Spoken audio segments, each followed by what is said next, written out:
Chronic Illness Pod here, probably your one and only true source behind the lives of someone living with chronic illness. Chronic Illness.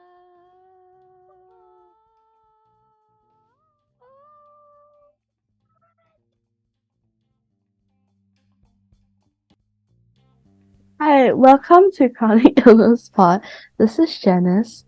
And I'm Wanting, and we are your hosts to this podcast for today.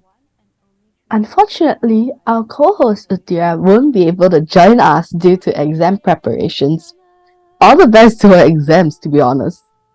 Yeah. So in today's episode, we will touch on various attachment styles and how various types of family has affected most of us in relationships, as well as feeling the toxic behaviors that existed within most of us that may have caused so much hurt to those closest to us. Lastly, we will clear up some psychological fears related to intimacy that we had misunderstood all along. So, who wants to go first? Janet? Or you want to play like scissors, paper, stone and then see who goes first? Let's do the spinning wheel. Okay, why not? This is the wheel. The wheel of grace. The wheel of grace, huh? Grace is like my comfort teddy bear. So. I have an idea. Why not? Grace head means you, and then the back means me. I'm the butt. Okay, sure. Let me like do this. Want to communicate with your emotional support? No, wait. Okay, I should throw it. Heads and tails. We can post this result on the Instagram. Let's see. Sure. So heads means you, and then tails means me. Yes. Am I right? Okay. Tails. Oh, so it's me. Yeah. What an amazing plot twist. Okay, let's go. Yay! Woo! Okay, so trigger warning. Before we touch on this topic, be warned that this has a trigger episode related to like some very dark stuff. Like not dark humor, not really dark humor, but it's really some issues that were really related to us, like during our darkest moments. So if you feel you can relate to that, you can like continue listening. But if you're very triggered by these kind of topics related to bullying or domestic violences, you may choose to skip this episode and listen to our previous episodes on our Spotify. Yay! Yep. So I shall start now, right now, Janice? Yeah, sure. Go ahead. Okay. So for me, my personality from young has been someone that is very self-reliant. Yet, I have a very love-hate relationship regards to intimacy with, basically because of my parents' marriage and the domestic issues faced within my family, and also bullying that happened during my adolescent years, basically from primary school until secondary school. So when I was a kid, I was very codependent because as a chronic illness patient, right, like as a kid, right, you basically everyone spoon feeds you. Like you need your mommy or your daddy to help you do your own work, help you bathe, help you prepare your lunch, prepare all your 3 meals. So anything related to academics or like meals, right, I would always ask my parents for help. Even medical issues, back then my mom and my dad had to like foot the bill for me. So and then it's like till today I'm still very codependent. It's just that now I am slowly beginning to do things on my own. But back then, besides being codependent, the only bad thing is that when I face bullying, right, anything related to school, I don't really tell them. Like even when I got bullied by my classmates, I would choose to endure and shoulder everything to myself. I mean, because right, as a as a child, right, you're already aware at that age, right, that your parents have like a lot of a lot of things on their plate already. Like they have like so much things to worry already. They have like finances to worry, they have housing Yeah. loans to worry, and then sometimes they have. And then back then my parents like were like really workaholics, so back then related to like mental health issues or like emotional well-being, they were too busy to like keep track of like my emotional state, so let alone like being bullying or like this kind of issues. So I would choose to like just, like grit through it, like bite the bullet Mm-hmm. and like suck it up, because like I didn't want my personal issues to be a source of their Yeah. burden. And Mm-hmm. then if like, let's say, right, like I chose to like open up, but then if I knew someone would be in pain because of like whatever I'm going through, be it bullying or medical issues, right, I know they would suffer. And then the heartbreak on them would like be even stronger. So for me, right, I look to myself as like a savior. I would like do anything in my power to protect them, to even like shield them from like the harshest issues lah. So that's why I would choose to like, just endure and like just bite the bullet. And then like I would just go home and like, just secretly cry without even letting my parents know that I was like crying. And then next day, like my parents were like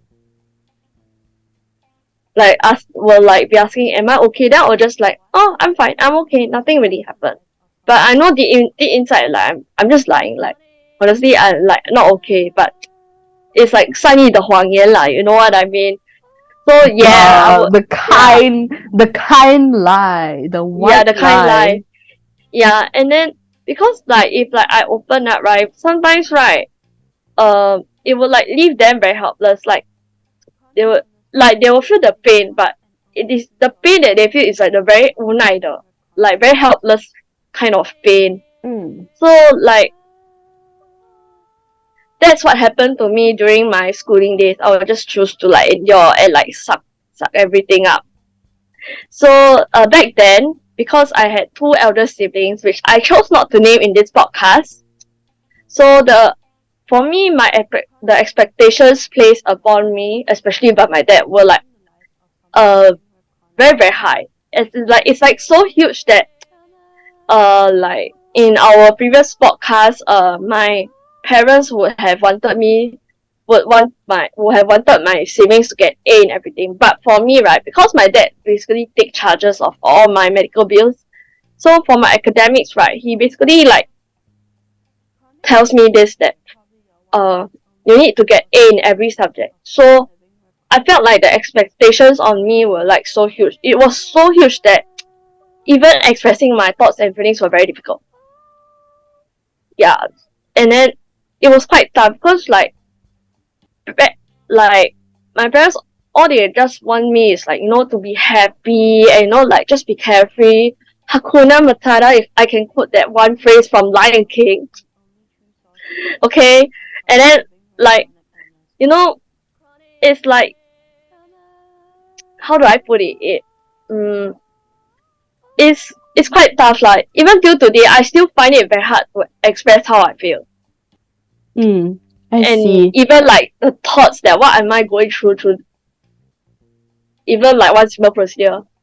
Even till today, I find it very difficult to express like how I feel or what am I thinking of, because uh till I used to see like vulnerability is like, it's like kind of a sort of weakness, like, Yeah. like I think I look myself like, if there's like male side of me, right, we call it the enigma. Masculine side. Yeah, the masculine side. So a lot of people say, right, that men who cry are weak. So I actually like kind of saw vulnerability as a weakness, where sometimes, right, I would just, when I cry, right, and then when my parents come in, then they will say, why you're crying, then they will tell me not to cry, and it makes me cry even more. Than like, Wait, I would, when I cry, you know how I cry, it's like I just can I add to turn your to one point? side. At I your just point. don't. Yeah. Okay, so basically, I have the same I have a very similar experience as one thing with the crying and expressing my emotions kind of thing. Because of like how I would share later how I was like also bullied at school a lot. And then always I get bullied, then I'll like cry and whatever. Mm, And then after that, like I felt that people will bully me even more because they saw me as weak. mm, So I made this revelation like, oh yeah, showing emotions is like weak. So yeah. I always try to not show emotions, or if Mm. I really am feeling very, very upset, I would go to the toilet. And like I would like to actually quote something from one of my favorite BTS member, which is Seokjin. He Mm-hmm. mentioned this in one interview that in front of his fans, he always chooses to show like the brighter side of him without disclosing like the darker side of him. And that is actually what I can relate to, because in my family, right, I'm always someone who, I always display that very bright, lively, that sort of personality, but Yeah. there's Me like a too. dark side of us that we don't really show to Mm. our family. We don't even really show it to our friends Yeah. or the people around us. It's those that we are very close to, that we are really like 开放, and we are able to open Yeah. our Like darker side, carefree. darker side to others. But when it's in front of my family, I always choose to show the best side of me. So Oh. during those dark periods when Mhm. like I showed like my darker side or my vulnerability, right? When I open up about my problems, right? They will always like give this side, not this like side judgment look. Either it's like the helpless state, or they will just ask questions like, okay, so okay, pretend Jenny that you're the mother, and like I'm telling you this issue that I'm struggling, and then suddenly your mom will just say like, okay, so you have talked to me about this issue. What do you So want what me do to you want do? me to do? How Yes, would you like me to help exactly. you? And then it will leave me really hanging. And I'm but at that time I'm still crying. I'm like still crying. I'm still unable to compose myself down. And all I can tell them is like, leave me alone. That's like the only answer I can tell them, because like, back then, right, I didn't have this skill set, like this problem solving skill set to Same. deal with like this kind of life issues lah, I would say. Mm. So I believe, Janice, you can relate to it, right? Like when you Yeah, open yeah, up about your problems, then your parents be like, so how would you like me to help you? Or yeah, what would exactly. you want me to do? And that is sickening, because like I I want to like really answer like, okay, so what do I want you to do for me now? Like I'm going through such a hard time, but then because I can't calm down, so the answers can't really like come out of my mouth. Same. And then at that moment I'm just left hanging. Yeah, me too. Yeah. So as soon as I turned 9 years old, my parents' Mm. marriage fell apart. Even before me and my siblings were born, actually my parents' marriage already like were almost at the brinkage lah. Were like almost at the brink of ending already. Probably because one is due to finance issues, and then two because of my dad's infidelity. So most of like the domestic fights or domestic issues that happen within my home, I would like just try to ignore, or like I will try to like, stay silent and not even tell my teachers, not tell my friends about what's going on. So there's this tunnel vision within myself, telling myself that, okay, I have a perfect family that loves me, that supports me in everything I do. My Mm-hmm. parents are Yeah. very loving. They are like those old married couples who go out on dates. But this Oh is my basically gosh, a tunnel same. vision from my own point of view. Mm. But in reality, it has already fallen apart, because Ah. like Mm-hmm. because it's like I'm just making up another story. It's Yeah. like you believe you were once in like paradise, but actually the paradise that you're living is a false paradise. And what would you want to do? Yeah. You will do anything, right? You just want to escape from this prison that you're living in. Mm-hmm. So Yeah, yeah, of course. I that was like the tunnel vision I had back then within myself lah.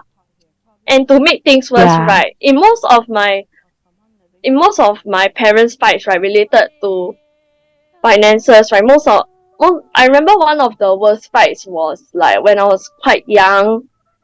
My father almost took a knife and stabbed my mom during that one period lah. I think when I was like around 7 to 9 years old. Uh, my parents fought over money issues, and I would always blame myself back then because of me. That's why my parents are suffering. That's why my parents are fighting. That kind of self blame that I thought to myself Mm. back then. So most of the time, I would just choose to be the mediator to like keep the peace within the Mm. family, because my name is one thing after all. And honestly, I hate that name. I really want to change my name, but I can't. What do you want to change your Okay, name to? I don't know, but yeah. So for most of my parents' fights, I had to be the mediator as a kid. And then Mm. I remember when I was 11 years old, my parents almost divorced. Did you know? Oh my gosh. Yeah, because of my dad's infidelity. My mom almost wanted to sign a divorce settlement with my dad lah. And Mm. then I I was actually the one mostly affected. I think it didn't really affect my siblings, but I was the one that end up Mm. really much affected, because end up when like let's say if the divorce papers are settled, then the judge will like ask you, okay, so who do you want to stay with? Your mom or your dad? And then it's like you're not to lie, right? But it's like choosing who will treat you better in terms of your needs and wants and like accommodation and like your allowance wise, who will treat you better? Your mom or your dad? But as for I love both of them, so I can't really decide like it who to like go with if they really did end up in a divorce, that kind of thing. So as I quote, right, when parents fight, right, ultimately the children are the ones who are the most innocent. Like they end up being hurt the most. That's what I can say.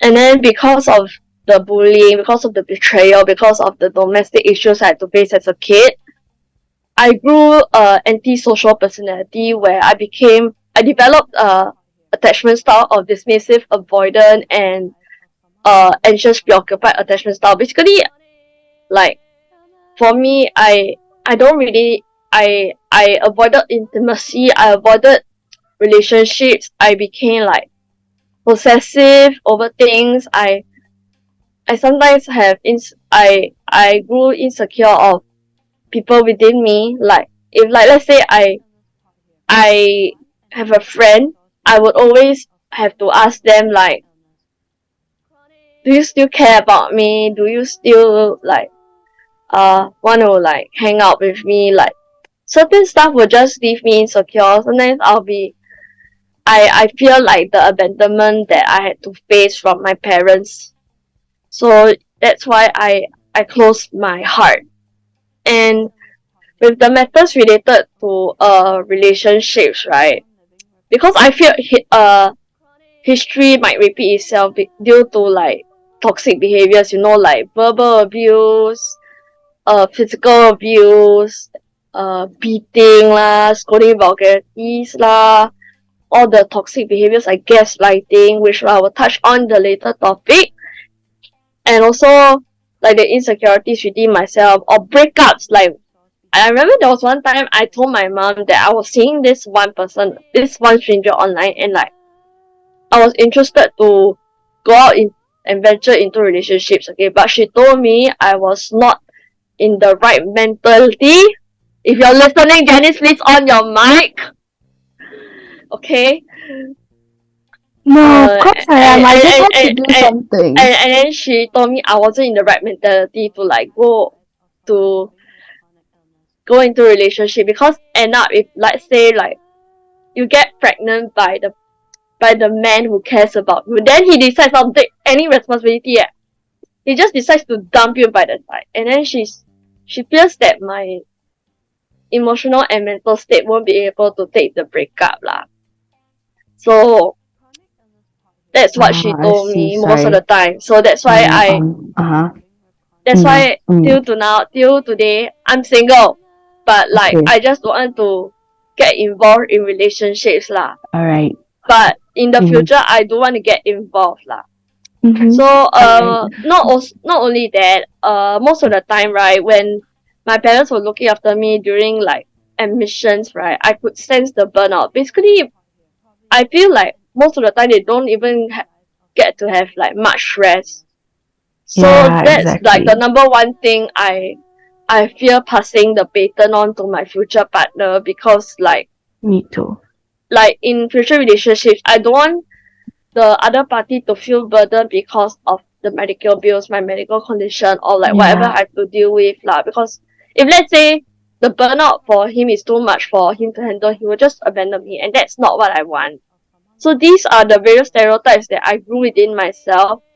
That that's why like This I one. kind of lack the courage to venture into relationship or Mm. friendship, where like I tell I myself that see. I don't need a man.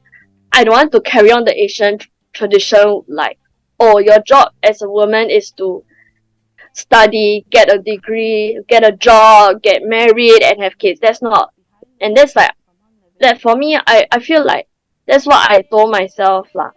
I felt like I told myself that whatever life throws me into, I felt like I could control everything. I could settle everything by myself. I could rise to the ashes with what that I'm dealt with. But actually, Mm-hmm. uh, the cold exterior within me was just a decoy to hide like the unresolved pain that I wanted to pretend that nothing ever happened. Yet the Mm. distrust I had towards those close to me and the arrogant pride within me turned to toxic behaviors inherited from my dad that might have hurt mostly my other siblings and my friends as well. Ah, I see. Yeah. I So see. that is This kind must of have the been a lot for you to talk about one thing. yeah. I mean, if you still feel comfortable to talk about this, and like I feel that from this point onwards, it might be a little bit triggering, Yeah. but I'm just deep down what I was thinking while listening to you. One thing is I'm just worried, will you be triggered while talking about these issues? No. Because those are Mm. already in the past. I see, I see. I see that's what you feel. Because honestly, some when you guys hear my sharing, right? You guys are gonna realize I don't talk about like I don't cover like everything within family. I only talk I'm pretty sure I would probably only talk about my relationships like um outside my family because Mm, I don't feel really comfortable talking about that yet mm, because that is mm, still an ongoing issue. mm. Mm-hmm. But what do you think? One thing. Okay, so next, I'll be moving on to various toxic behaviors that exist. I'm sure that within most of us humans, there's bound to be like a nasty little worm within us.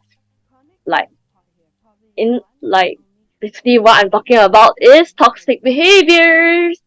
This not just happen in men but also women.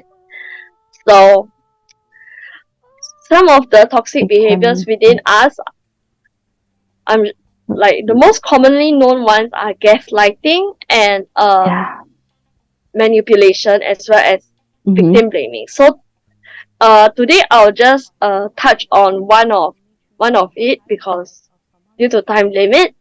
So for Oh me, yeah, right, sure, sure, of course. for me, Um, I'll be talking about manipulating as well as gaslighting, because I feel like in most of the conflicts within my family, I believe that most of my siblings have like mentioned to me some of my toxic behaviors, and I have to admit, I really wish those toxic behaviors can disappear, and that's why I'm on therapy. Oh, So that's okay. You're in therapy already. Yay! yeah, yeah. So in most of my conflicts between my family and my friends, a lot of them, like my siblings, right, have told me that each time when bad things happen to me, recently was like the graft surgery that I had. Mm-hmm. I remember shutting them out for basically 1 to 2 weeks because I just wanted to be alone. And then Mm-hmm. because I had that unresolved anger, unresolved grief, right, it turned very toxic where manipulate I actually tried to manipulate my brother's relationship, and I sabotaged my brother's relationship by accidentally hacking into his Telegram, like accidentally like typing out some very cryptic words to his girlfriend, Mm. and apparently I got reprimanded for it because I didn't respect his privacy, and apparently I tried to destroy the love of his life. So that was quite a very angsty period lah, which honestly if I can tell myself back then, right, I wish I wouldn't have tried to sabotage my brother's relationship just because like I didn't have like a successful career, I didn't have a successful degree, I didn't have someone who cares about me, when actually it is not true, because right now, Mm-hmm. despite whatever I'm going through, I'm surrounded with so much love Yeah. from those people who care about me, who are silently rooting for me, even if they feel like they are not useful to me. I feel like sometimes their advice could save someone's life, and that's what I really want to say lah. And then not only that, I also gaslighted like some of my family members' words, where sometimes like certain stuff like said to me can be turned into something different. Which today I still do that time to time. And victim blaming is like one of the commonly most which I would refer it like playing the princess. Like the Cinderella syndrome, that kind of thing, where like, Yeah. oh, woe is I me, like see. why do they do this to me? That kind, like, and then you just see your parents as like the enemy, like the typical stepmother and stepsisters, when you're in reality you're actually the villain in that sense. And that is something I would like to get rid of, like victim blaming. Stop pushing the blame on someone else when something bad happens to you. And that is what I used to do like most of the time to my elder siblings when I faced like a lot of dark times. Like instead of facing it together with them, I chose to shut them out. I chose to push them away because of the belief that I could handle everything by myself, when actually it's not true. One alone is not enough to solve this grief that you're going through, solve this pain, Hi. whatever you're going through. Like, Mm. as what my mom said, as a family, if you're struggling with something, you need to Yeah. voice it out so that we can face it together. Mm-hmm. And Of course. to those who are listening to my podcast, especially to my elder sister in Taiwan, or my elder brother who is working, I know that you guys may not listen to this podcast or like watch this podcast, but I'm aware that because of my toxic behaviors in my darkest period, I believe that some of my deepest, darkest emotions and toxic behaviors might have hurt some of you, including uh my best friends, Megan, Sarah, and whoever it is. I know I shouldn't say it, but I, Yeah. I shall say it out once again. If Mm. because of my toxic behaviors, I might have hurt you guys deeply, I would like to express my deepest remorse and apologies to wherever you are, and Yeah. I would like to say thank you for being there for me when I felt like I wanted to give up on myself. Uh-huh. I see. I see one thing. Sorry, I because I was recording in my room, but my mom was already asleep, so I didn't want to like bother her, so I had to change my you know my recording space. Yay. Okay. Okay. So I feel that to be honest, when I listen to you talk, right, uh I feel that um the sincerity is really, really there and I really love it. But let's see what our viewers think, to be honest. Mm, Mm-hmm. I'm just saying so I think now is my turn. mm, So for me I had attachment issues caused by um my attachment issues actually like my family was that quote unquote like perfect family, and like I feel bad because like I felt that I've ruined their image and like I'm the black sheep, whatever. For me, attachment issues has kind of been like a natural thing because obviously from like being chronically ill since very young, and like I also had like a lot of misconception like, hey, what if someone doesn't want me because like, oh, they have to handle my medical bills, like as what one thing said lah. So uh in my school life, I don't usually have a lot of friends. I don't really socialize a lot because I'm also afraid like, hey, like what if I don't come to school and then they find someone better than me, then they don't want to be friends with me. Cause more like if they mhm. find someone prettier than you, then they will just dump you. That kind of Yeah, mindset. yeah, yeah, yeah, yeah. It's almost that kind of thing. Mm.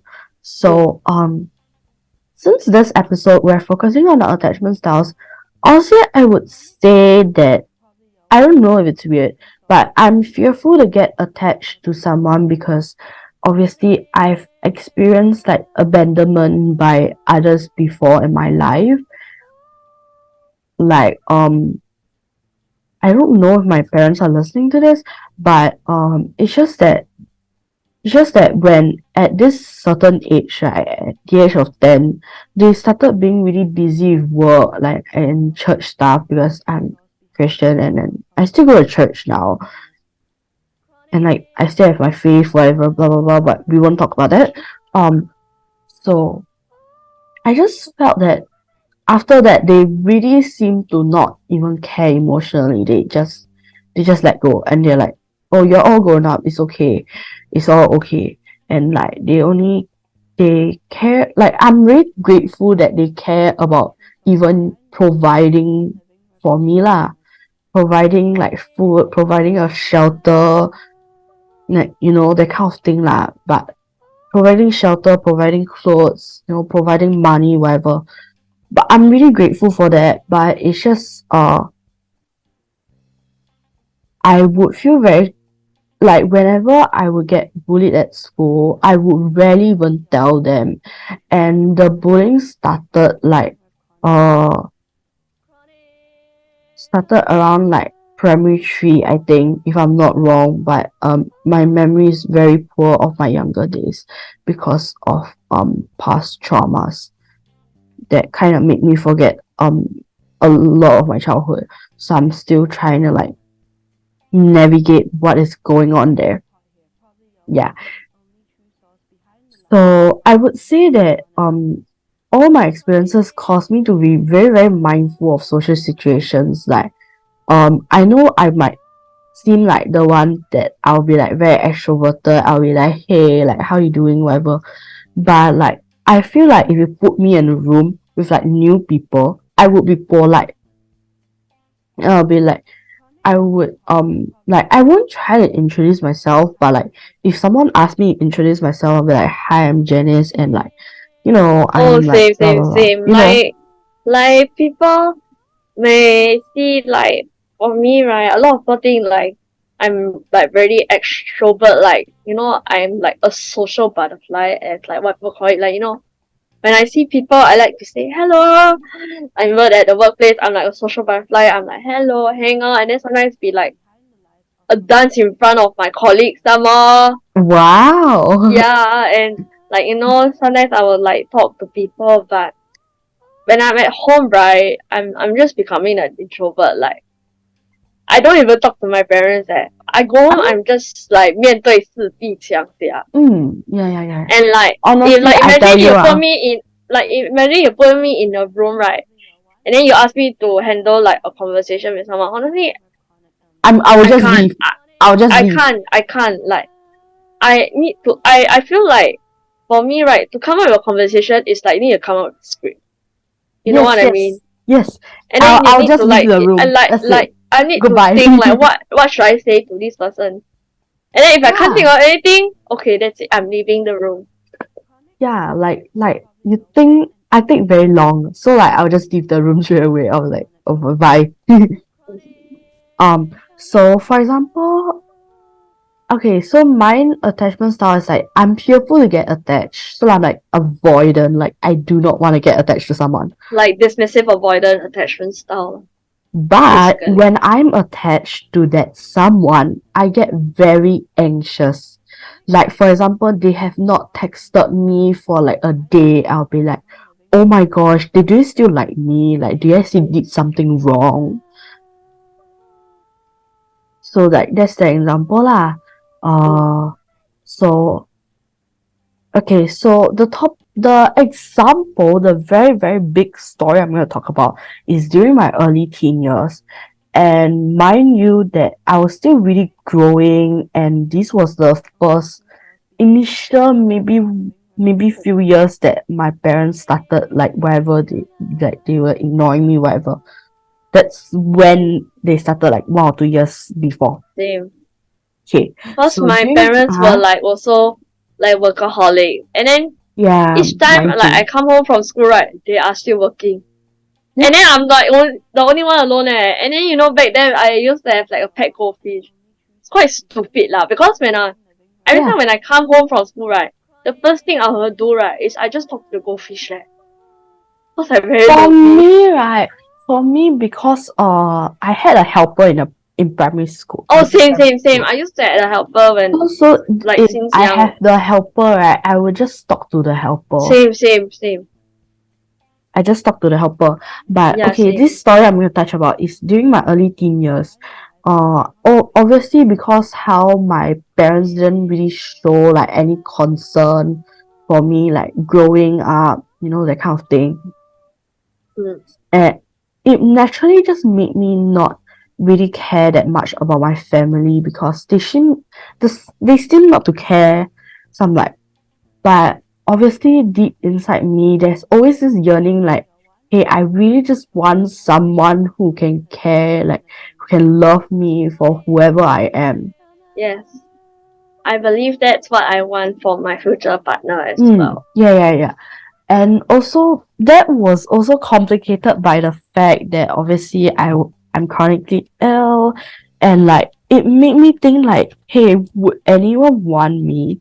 Yeah, I Yeah. feel like within us there's like this inner critic, like we don't deserve to be loved because of Mm. like who we are from the inside. Because like, Yeah. what if people find out about our chronic illnesses and then Yes. decides to ostracize or like judge us for who we are, Exactly. and Because then that has like happened. and then like find us being a burden just because of our medical condition.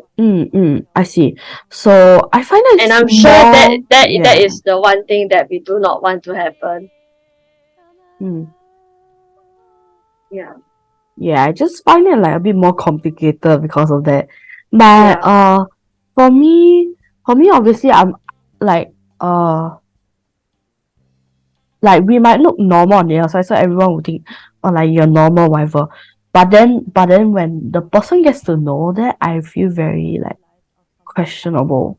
Yeah. And I then feel like I like have to like and then like when like someone ask us to like divulge our past, you know what I would tell them? I would tell them, we are not so close yet. We are just like, getting to know one another. Mm. And like, I'm scared if like I divulge about my past right now, you would like, give me the bombastic side eye judgment, the criminal offensive side Yeah eye lah, that one judgment. lah. That one the And audio lah. and then like you just decide to go MIA on me. And then like, Yeah. the reply will be like, you know, you shouldn't be keeping secrets from me if like, let's say if we decide to date each other, that kind, or if we like if we are friends, friends shouldn't keep secrets. But I feel like I'm the one that has to keep most of my medical condition under wraps. It's like, when an idol starts to go out on a date with someone like in private, right? They also have to keep it Mm-hmm. under wraps, right? No, And no, that's how and I feel. also, And that's how and I feel. uh-huh, That's how I feel. I feel like yeah, all my life I have to keep my medical condition under wraps because yeah, of I course. fear a lot of the stigma and the judgment from people. Mm-hmm. Yeah.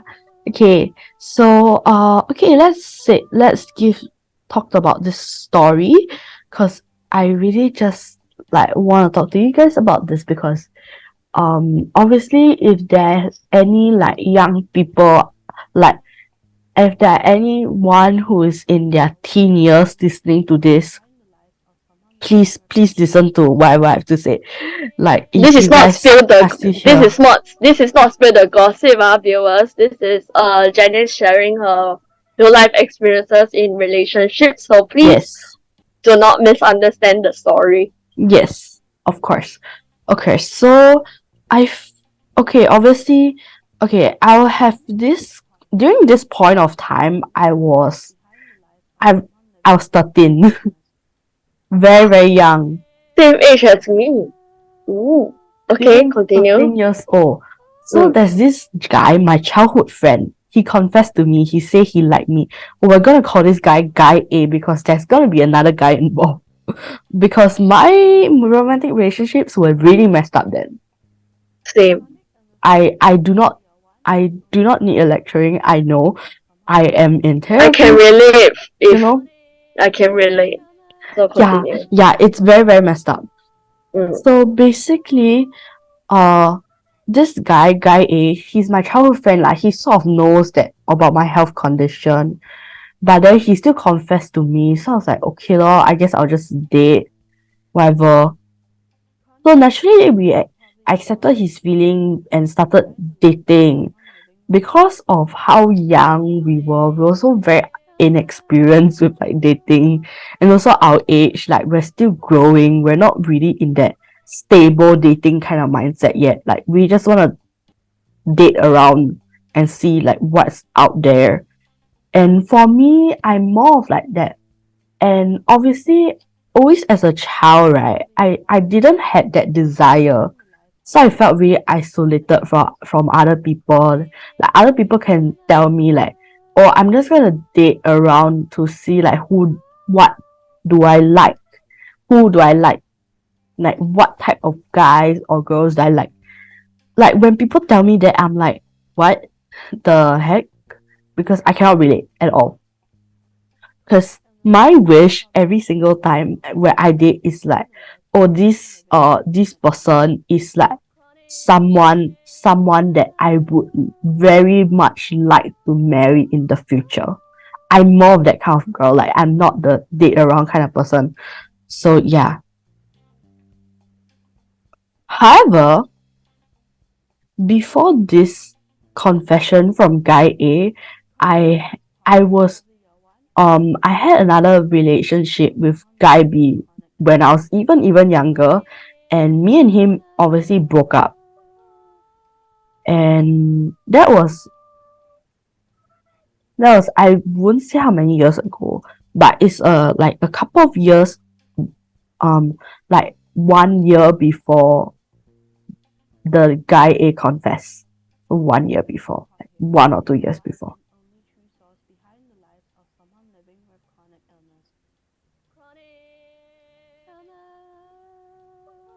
So, so obviously, like at that point of time, guy B was my first relationship, and I did not know how to deal with a breakup. I also couldn't confide in my parents with it, cause like obviously social stereotype like how we are dating very young is like a not a very good thing. Like it's like shameful and when I have to shush about the relationship.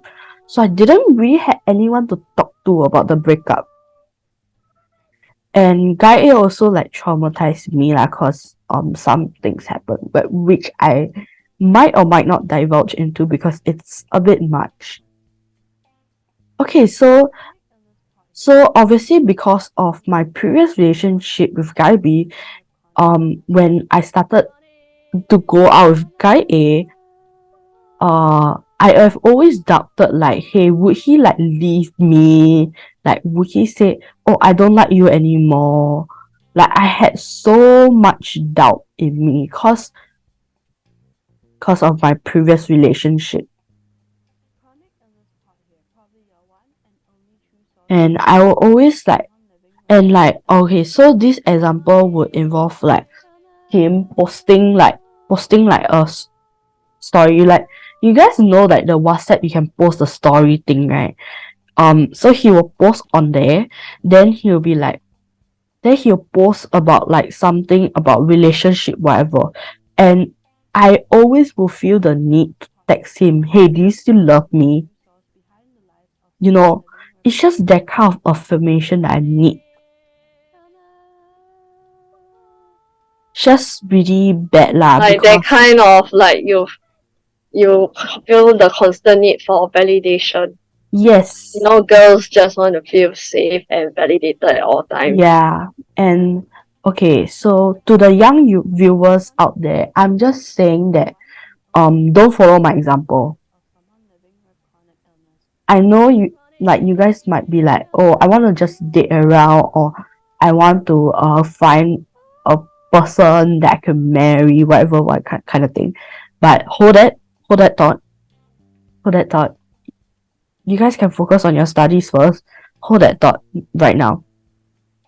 I'm just saying that maybe a lot of people that you might meet, right? They might be like those kinds that just want to try, like the try dating. Mm, Yes, a lot of people might just want to try and then they break up with you, you get hurt. mm, That's why I think for the girls, for like anyone who was like, oh, I just want to date this person, so like maybe if we can get married in the future. But you hold that thought right now because you might not find the person you need. So okay, so guy B guy I also had like a lot of trust issues with guy B. So guy B actually had done like some terrible things to me lah, but which I won't say on this podcast, or else it might get flagged. Like it might get like removed or whatever. So I won't say it because it's a very like not the most enjoyable, and I still get flashbacks from it. mm. So We respect your decision. mhm. It's okay. Take your time. If you don't feel free to divulge, we can just move on. Yeah, so I want to put a disclaimer out there. However, viewers, please do not be worried. I have been single for a couple of years, for a lot of years already, because me and Guy actually broke up, and our breakup was You also mean very guy mess. A or guy B? Guy A, I also broke up with Guy A, so I'm single, really Okay. single, We enjoy single but in the single lady. single but not ready to mingle. Single lady, single lady. Da-da-da-da-da-da. You know the Beyonce song? Okay. Move on, move on, move on. Yeah, so however, I want to put a disclaimer out there. However, viewers, please do not be worried. Uh I am still I'm trying to heal from those relationships, which is why even I feel that after these relationships, I would I feel that I would have like constant crushes on like different guys to like feel feel like who I am lah, because obviously I was already quite used to like being with someone. Mm. And these past few years, I had to get used to like not being with someone, which was a very different journey. And I wish that my younger self could have experienced this, because I have a feeling, because my younger self, when I think back on it, my younger self must have felt so trapped in her previous relationships. And I really just wanted my younger teen self to experience this singlehood, you know. So yeah, I've been in therapy, whatever kind of thing. So don't worry, guys. I am literally trying to heal. Yep. However, these like attachment issues still shape me for who I am and till today. And I just really want to talk about this so that we can bring awareness to them, and reminder that it's not your fault if you try to seek out love, like in romantic relationships way when you're really young. like like you might be like, oh, you just want that love. It's not your fault. It's a human desire. It's a human desire. It's okay. And you might be noticing like, hey, why haven't you talked about your family? I just don't feel comfortable talking about it right now, because I'm still facing a lot of issues within my family, which is why we are recording at the time where they're sleeping. Yeah. So yeah, this is what I think about my own experiences, and please don't be mistaken like, hey, this is like a gossip thing, like whatever.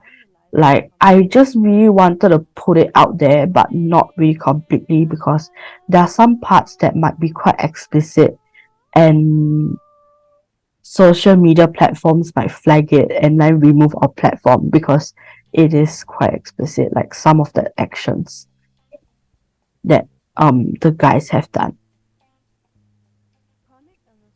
So thank you.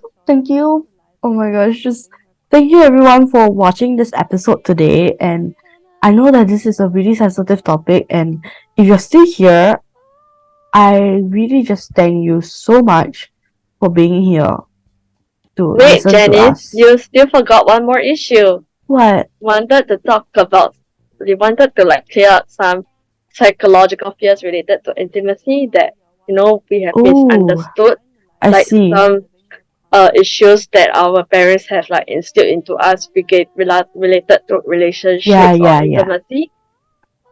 Oh So yes. do you want Right. to clear up some misunderstandings that your parents have told you in the past about love, And or about like men, that kind of thing? yeah, Any? yeah, yeah, yeah, of course. Yeah, A heavy misunderstanding is obviously, as chronically ill people ourselves, we're like, hey, nah, nobody would love me, because like people have instilled this belief in us. correct. I believe it is the same for my parents, because each time when I tell them, cause now I'm already 25, cause now at this age, right, 25 to 28 or 30, right, 30 is around that age where you start to date someone, you start to go out with someone, start to mingle around with friends, and then end up being in a relationship, right? But for me, I feel like I don't think I'll ever get into a relationship, because each time when I tell my parents that mom, dad, someday I want to be in Mm. a relationship with someone, and then the first thing they would tell me is like, uh just no, because they have this very big misconception about men, right? And they will tell me that one thing, cause you are very gullible, that's why if you are in a relationship with someone, men will just make use of you. They will just take advantage of you. They will just use you for your money. They will just use you for your body, or like they will just take advantage of you. They will just make use of you. Then at the end, Okay. Uh-huh. when they find you no longer of use, they will just dispose you. Basically, yeah, that's like the advice that they told me. And like I see. honestly, I want to clear up that misunderstanding that like this is not true. I believe not all men would do like would like go out with me just because of these three things. Can I pause there?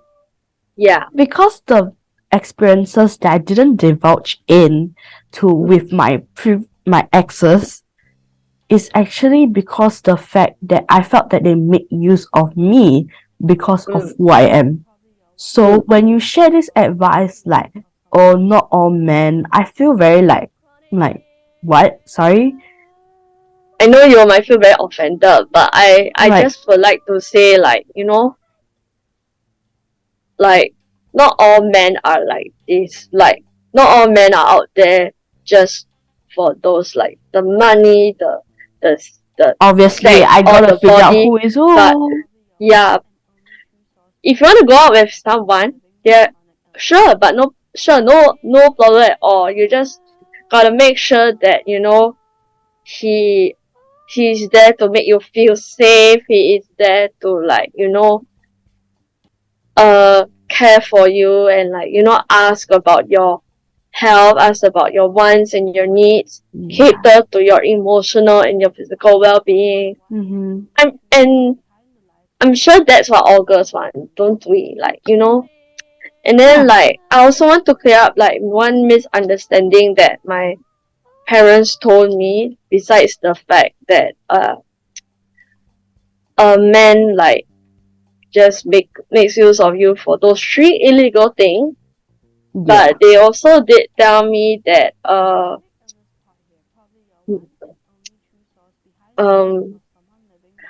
that one time my mom, I don't want to divulge her name in this podcast, but she did tell me like uh okay, I can help you find a man. So should I help you find a man that is a playboy and then cheats on you all the time?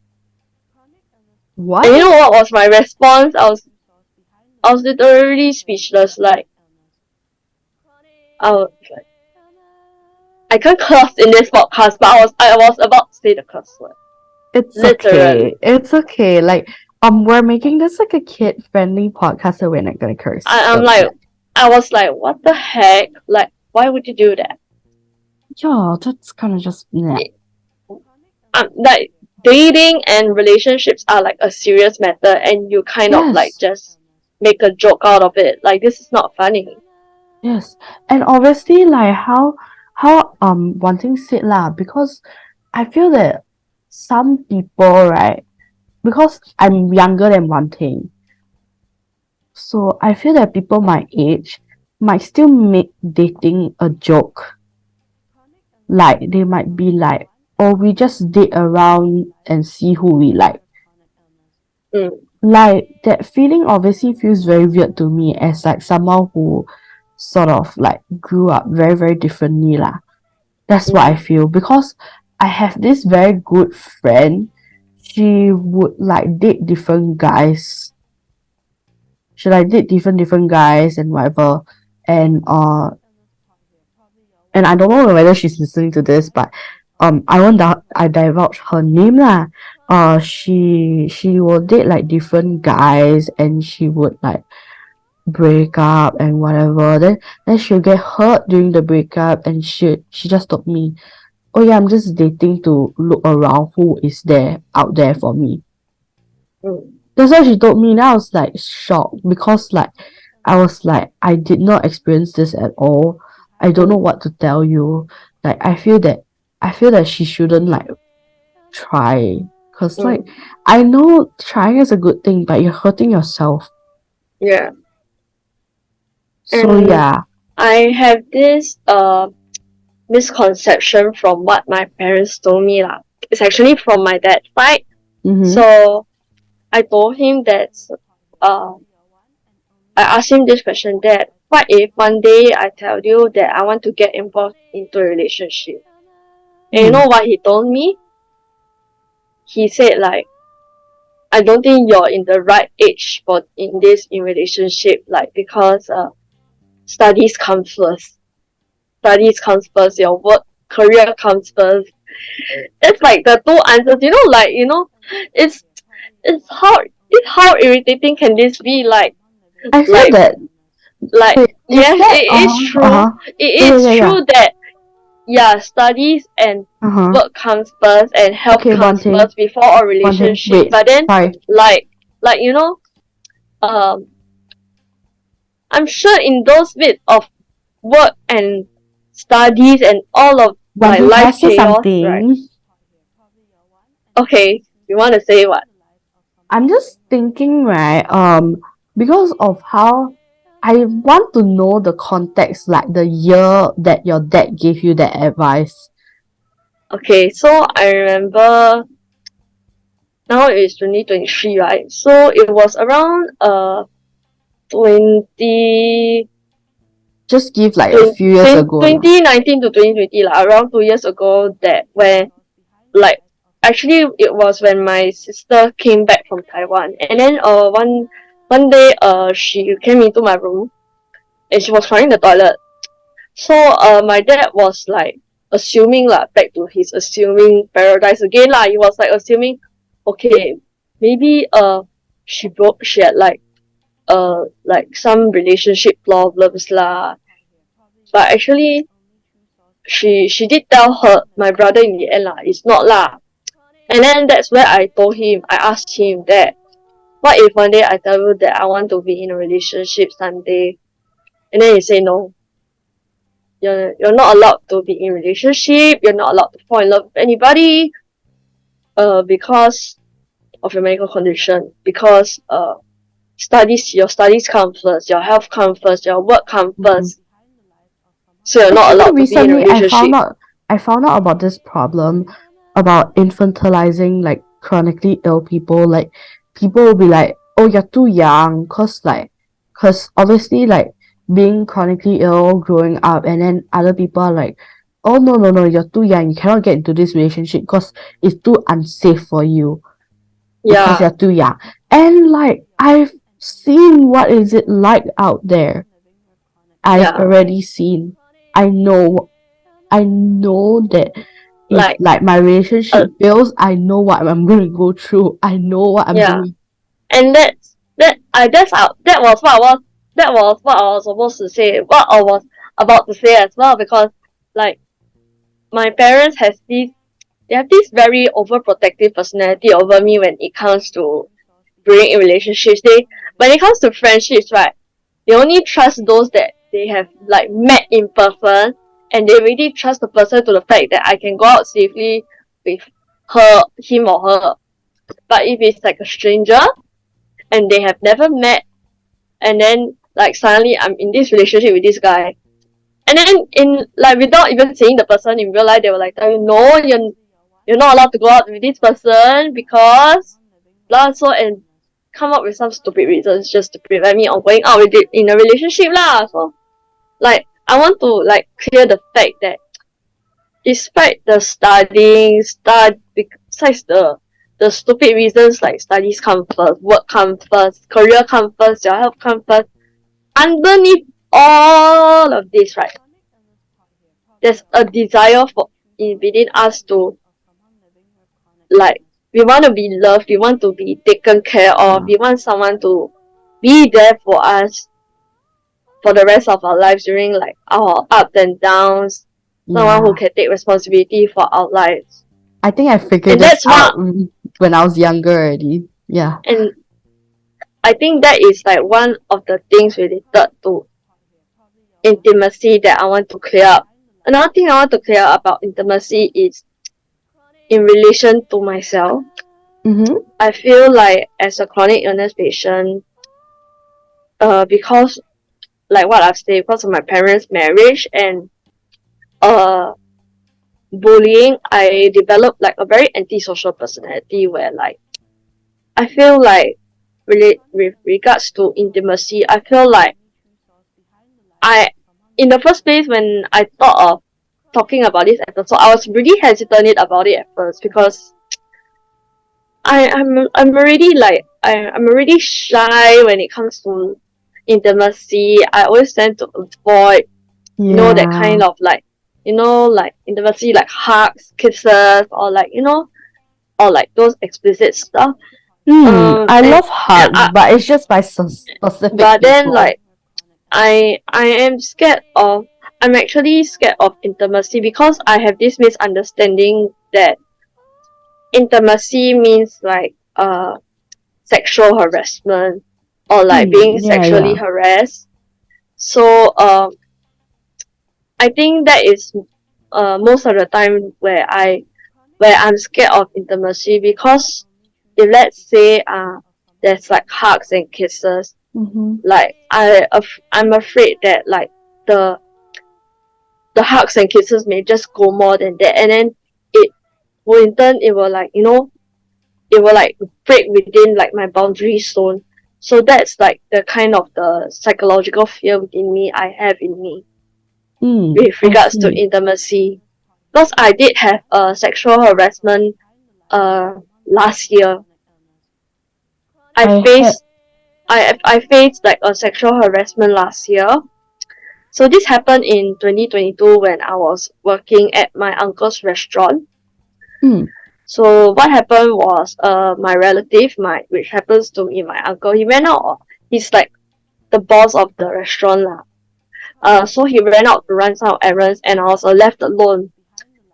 And then suddenly, right, this old uncle have came up to me and then started massaging my shoulders. At first, like I was like okay with it. I mean, massage my can't it can't go anything wrong with that, right? I mean, it's just massage. But then slowly, right, he escalated down to my waist, bruh. and then he started to hug me. And then I was like so shocked, I couldn't even speak. I was shaken. I was traumatized. I went, I remember going to the to the counter at like just right in front of the counter, and then the uncle was like just asking me that. So, girl, you want me to buy some drinks for you? I was like too traumatized to speak, so I didn't even say anything. Like, so he just went out and like went out to buy drinks. And then after he went out, I remember I was crying. I was crying silently, because at that point I wished I could have caught some evidence about him that, like, kind of molested me. Yeah. And like And and, also, and, and, and during that point of the incident, I didn't even dare to tell my parents that until they found out. oh no. And Okay, like and okay. then like and then my dad, I at first I didn't tell my dad because, like, you know I had this expectation where, like, if I told about this sexual harassment incident to my uncle, right, I feared that he would stand on the same side as his colleague. So that was the reason why till this day I have a very huge fear of intimacy. Yeah, for me is my ex Guy B. Mm, Guy B actually he he wanted to have sex with me, but I said no. I rejected him, but he kept on like pushing it mm. and He like wasn't respecting your space. and he wasn't really respecting my boundaries. Mm, mm, Yeah, so that's and obviously that experience did like traumatize me, so and like I still get flashbacks of it sometimes. mm. And for me, and like after the sexual harassment incident, I think it took like 2 to 3 months for me to heal from that incident. Because back then I still had those flashbacks, and I cried a lot. Mm-hmm. and and then I remember at that time of the incident, my mom was like telling me like, uh you uh Well, now you don't have a case to fight with in the first place because you don't have evidence to bring to the police. And I regretted it the most. I regretted it a lot. As you can see, I'm banging the table because I regretted it so much. Mm-hmm. Because had I Me recorded too. the had I recorded the evidence of the person who molested me, right, and like harassed me, I swear I could send him to jail. Like I swear on my life savings, I could have sent him to jail, but I just didn't. And and I blame for my lack of courage to report him to the police. I blame my lack of my myself. I didn't One thing. respect my body enough to like say no and stop him further from doing it. One thing. Hey, Yes. hey. I just want to come in here and say it's not your fault. It's not your fault. We both have been through whatever man has brought us through, whatever shit that, you know, we had talked about just now. But I just want to affirm you and say, hey, it's not your fault. And Mm, like, I knew that that incident must have came on really sudden. That's why you didn't have any recorded evidence of it. mm, And obviously, you were too stunned to speak because you were in shock. So that it's not your fault at all. And for you not recording, not like reporting it to the police, I really respect your decision because at that point of time, I did have witnesses like of like my ex doing that to me, mm, but I also didn't report because I was too young and the I'm just afraid that people might take it the wrong way. And mm. obviously I also blame myself, but I just want to put it out there. If you guys have experienced anything similar, it is not your fault at all. It is not about Yeah. how you So dress. It is yeah, not about how you behave. Anything. No, it's I not your just fault. want to put it out to the viewers out there that trigger sexual harassment, rape can happen to anyone. It Mm, can happen to not just females, it can happen to males also. So yes. please don't feel like, oh, only women are the ones getting harassed, getting the rape, but this is not true. I can definitely affirm that this also happens to men. Even in the workplace, there's also issues like workplace harassment, and like let's say for tuition wise, there's like tutor harassment. You have heard, I'm sure many of you have heard of Yeah. newspaper articles where the tutor like molest like the student, like the one of the students when one of the parents are not at home. So please, when if any of you viewers, be it girls, guys, women, men, whoever are listening to this, if you guys happen to face any similar issues related like what we are sharing now, please remember that none of this is your fault. Mm. Uh, like please don't blame yourself whatever you have been through. And I would like to say you guys were really brave to like survive this ordeal. And And even to speak up about it till today, I applaud myself for being brave. And yeah, this is to all the viewers. Janice, would you like to have anything to say to the viewers who have like similar experiences to what we are going through okay, related to the sexual so harassments mhm, or rape? I just think that hey, if you're watching out there, I feel that if you're really, really struggling with this and like struggling with coping, if you don't mind, you guys can like message our Instagram account and maybe we can help you guys through this tough time because Yeah. we have experienced this ourselves and I want to lend a helping hand out there and see like I don't want to just sit there and see your experiences. Like I just want to help, like from the bottom of my heart. I'm really sincerely, I just think like hey, Mm, since I've been through this, how can I help you guys?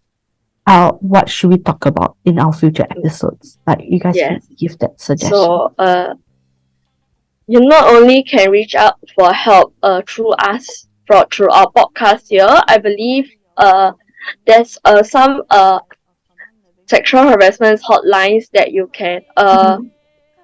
reach out to, like for example aware, which is let me take a look up, uh aware Singapore, If you're where in like it, Singapore, if you're in Singapore, like it's basically targeted towards for girls or women who are facing issues like related to sexual harassment, rape or workplace harassment, or toxic relationships, like you are being abused, domestic abuse, being or uh verbal abuse, you can reach out to Aware Singapore. So they basically they are actually women's rights and gender equality advocacy group where they yeah. major in this kind of cases Okay. related to harassment Mm-hmm. and stuff. So you can reach out to Aware Yeah, Singapore. yeah, And yeah. also teenage pregnancy, if you are struggling with teenage pregnancy at the age of the uh 12 to 13 years old and above, you can reach out to Bake Singapore. I believe they will be out there to help you.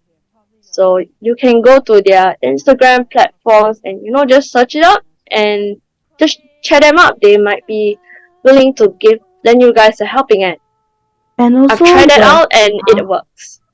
and I'm also saying here that these platforms are out there for you guys. Like Yes. So we are please also don't feel here. like yeah. So please don't feel like you're alone in this kind of triggering issues. Like to Hmm. you girls, you may feel like it's scary to talk about it, or it is scary to talk about the flashbacks that you face. But as long as you're willing to step up to reach out to these helpline platforms, I believe that's like the first step to recovery, even if it takes long for you to recover. Yeah. And obviously recovery isn't always a It straight isn't a one night line. thing. Yeah, it Isn't isn't a a one one night night thing. thing. You guys have to work on it. But yeah, I'm just hoping that you guys can get started on this journey if you really need to. And I would also like to say, if you guys are still stuck in any abusive relationships or any toxic relationships, I would like to say, learn to love yourself a bit better. You deserve to be loved, even if people or like your future partner out there always puts you down through like very um negative affirmations. I would like to say you deserve to find someone that is worth your time, and most importantly, love yourself. And even in these tough times, even at the darkest of times, please always remember Hmm. to give yourself self affirmation no matter what. Yes, yes, of course, of course. And I just want to wrap this up and say thank you guys. It has been a lot. Like this episode has Yeah, been a lot. I'm pretty sure this episode is gonna be pretty long. And yeah, I just want to let you guys know that if you guys share anything with us, like it's gonna just kept within us. We're not gonna share it to anyone. yeah. And before we end this podcast, Janice, you want to share a quote related to this episode, or like a song that is related to this episode? I feel that Like a okay, so it this song sounding so this song is like a song that makes me really think back about my previous relationships. So it is called Would've, Could've, Should've by Taylor Swift. She in this song she talks about in the narrative of this young girl, and she's and like she's this older self who is sort of regretting this relationship she had when she was younger with a guy. and like she's just regretting like, hey, like I could have not done this, and then like I could have like go on and be like carefree. And I felt that this song really touched on this episode a lot. Mm. Any specific lyrics from this song would you like that you would like to quote from this Okay, let me Taylor search Swift about song? it. Let me search. I pretty much have a lyric. You want to Okay, search on your so phone? no. Okay, so it's like a bridge. So it's like, if clarity's in death, but why won't this die?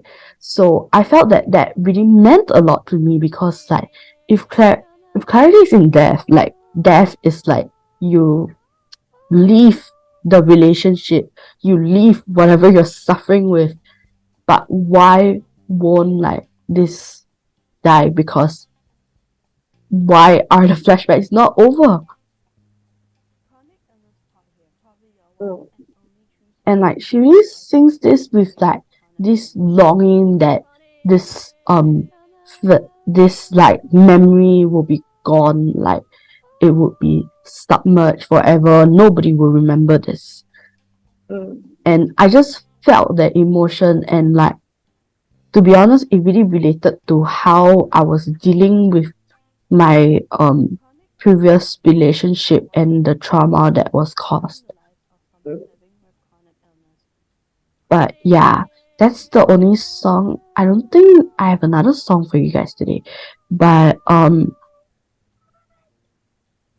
just saying, yeah, that's the song that I would give you guys today, because I felt that this song really touched on this episode very, very well. Mm.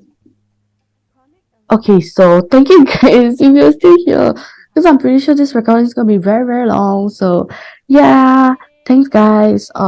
And thank you guys for listening, for tuning into our podcast. So till tonight, this is one thing, And this is Janice. Goodbye, guys. and good night, everyone. Yeah. Thank you.